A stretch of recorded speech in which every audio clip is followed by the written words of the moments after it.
So ngayong araw tingnan natin kung papasok sila sa kulungan kapag nilagyan natin ng pagkain. Ayan. So nasa viewing sila ngayon at maglalagay tayo ng pagkain sa kanilang kulungan mga dre. Kakargahan natin sila ng pagkain. Tingnan natin kung ano yung magiging reaksyon ng mga YBs natin na new generation. Okay, ayun sila oh.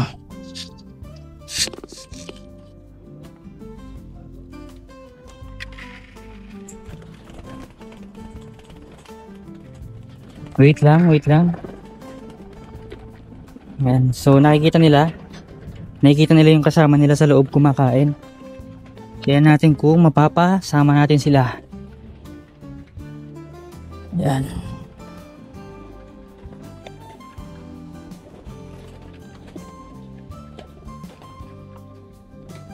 Ayan. Yun, isa.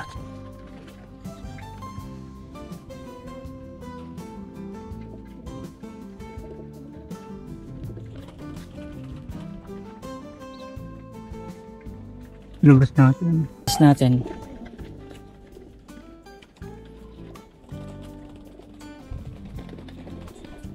Napagaspasan na.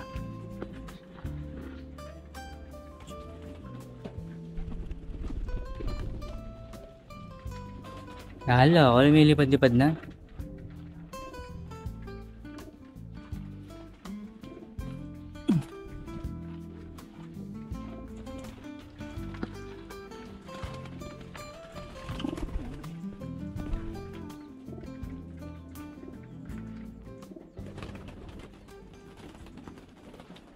Doon, pasok. Diba? Yan, para makakain ka. Wala na natira sa'yo.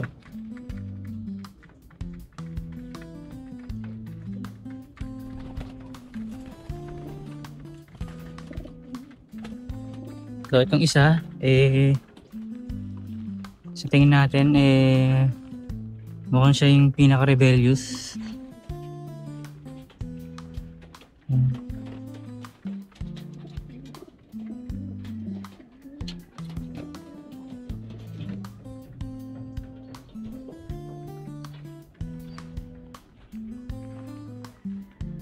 Obserbahan natin ang kanyang kilos mga tol. Ayun o, nakikita niyo yung mga kasama niya sa loob kumakain o.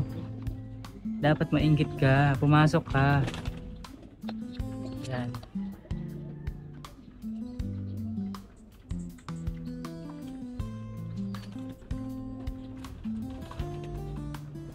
Pero syempre kung hindi siya pumasok, ipapasok natin siya.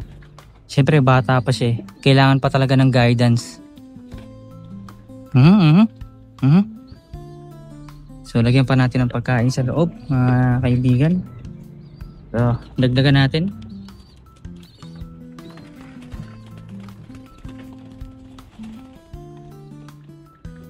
Tapos medyo i-push natin siya.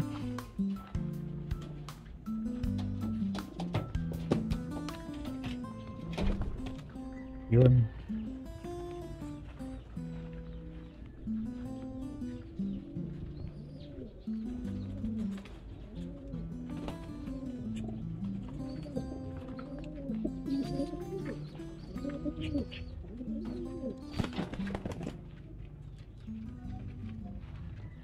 So babalikan ko kayo guys, wait lang. Hindi, live na natin to.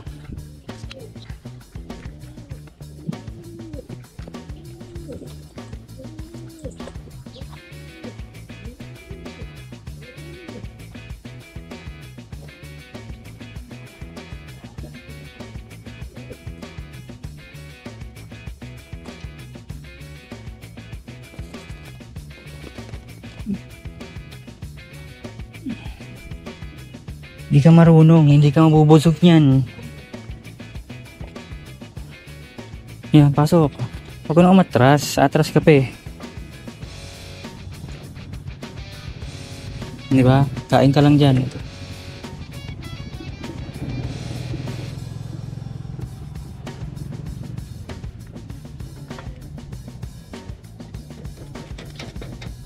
Ayan, kumain ka dyan. Hindi na mo, pellets na lang natira sa'yo. Ang kulit mo kasi. Ay, meron yata siyang ano. Wait lang. Parang meron siyang ano. Mga kuto. Pero tingnan natin. Oo, meron sila. Paliguan natin to bukas mga dre. Oo, meron.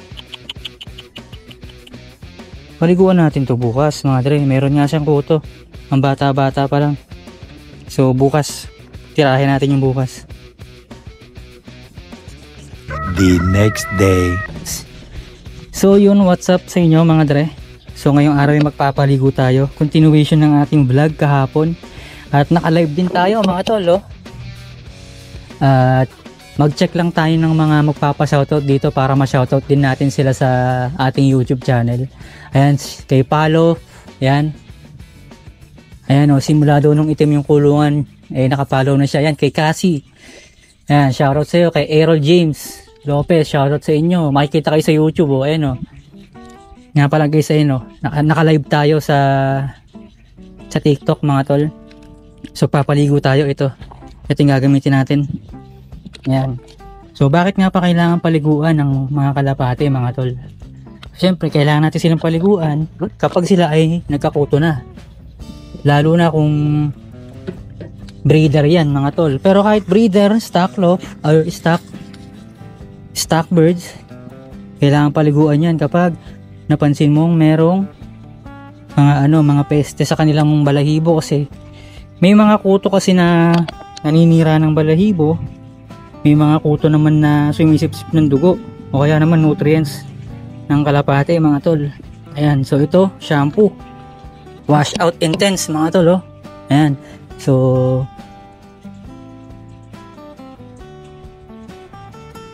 oo. Giles Lop, oh, si Giles Lop. Ayan, oh. Tama naman yung sinabi ni Giles Lop, oh. Oo. Ayan. So paligo lang tayo dito mga tol, pang YouTube. Ang ganda ng texture ng ano. Nanonood sa akin to, si Giles Lop. Oo, nakasubaybay to. Ayun, oh. Shoutout daw kay Grow a Garden Trader. Ayun, oh. Malayo sa Maynila to, tol. Ayan. So ang unahin nating paliguan ay yung YB. Kasi yun talaga yung may nakita akong kuto.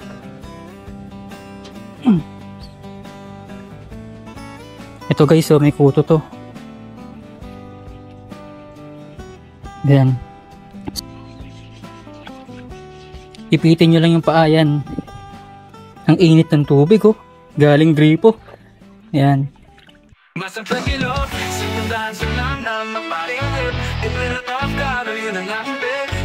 Sa kahera, relax lang sa pin. Sa bawat ibon ang yun ang tunay na win. Sa masikip nagsimula, huwag kong linyada. Pumapalagi ng maluf at maganda pa yung kulay. Rate of color sa matay, obra. Sa bawat fact ng papastress ko'y nawawala.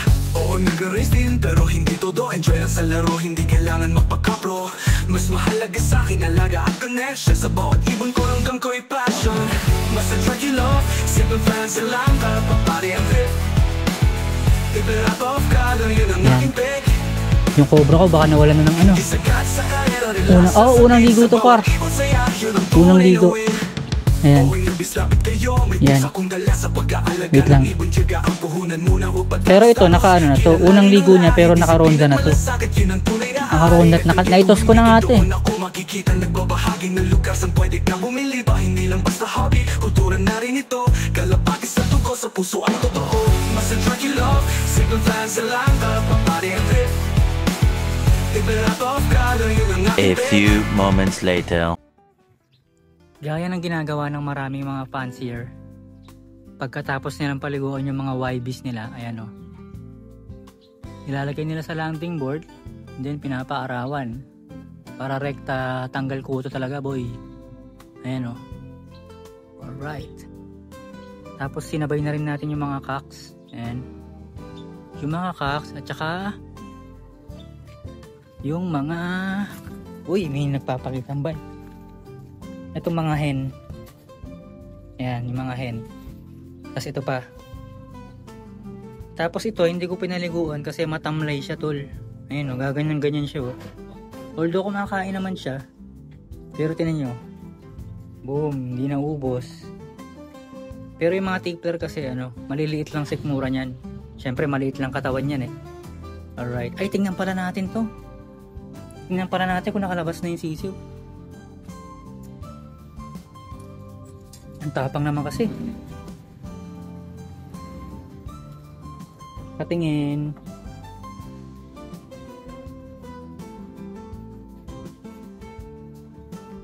Yun, lumalabas na yung sisiw guys. Oh.